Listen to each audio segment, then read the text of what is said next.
మూసీ అనేది నగరానికి జీవనాధారం.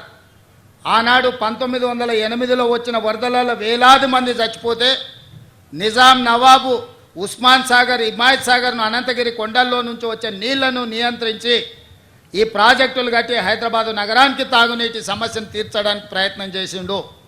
ఇవాళ 100 సంవత్సరాలు మనకు తాగునీటి దాహార్తిని తీర్చిన ప్రాజెక్టులను ఇవాళ ముంచేయాలని మీ ఫామ్ హౌజులు కట్టి మీరు ఆక్రమించుకున్నారు.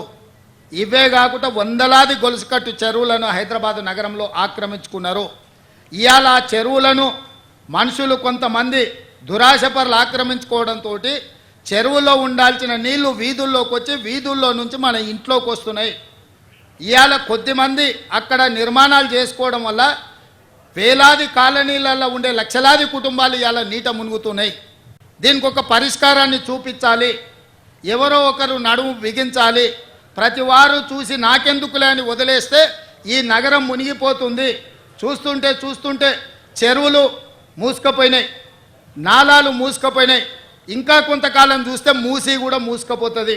ఇవన్నీ మూసుకుపోయినాక వర్షాలు వరదలు వచ్చినప్పుడు ఆ నీళ్లు వచ్చేది మన ఇళ్లలోకే. ఆ రోజు మనల్ని కాపాడడానికి అయ్యో పాపం అనడానికి కూడా ఎవడు మనిషి మిగలడు.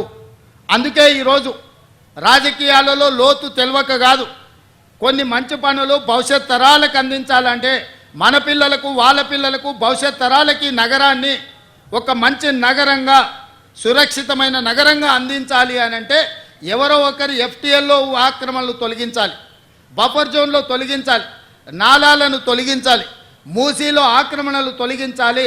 వర్షాలు వచ్చినప్పుడు వరదలు రాకుండా ఈ నీళ్లను నియంత్రించి చెరువుల్లో ఒడిసి పట్టాలి. హైదరాబాదు నగరం ఇవాళ ఒకప్పుడు 200 ఫీట్లు వేస్తే బోరు పడేది, ఇవాళ 1200 ఫీట్లు వేసినా బోరు పడతలేదు. దీనికి కారణం ఈ సాగునీటి చెరువులను ఈరోజు ఆక్రమణలకు గురి కావడం కాదా? మరి ఈ సమస్యకు పరిష్కారం ఏంది? ఇవాళ ఇంకుడు గుంతలు కట్టాలి అని చెప్పినాం. ఎన్ని ఇళ్లలో ఇంకుడు గుంతలు ఉన్నాయని నేను అడుగుతున్నాను.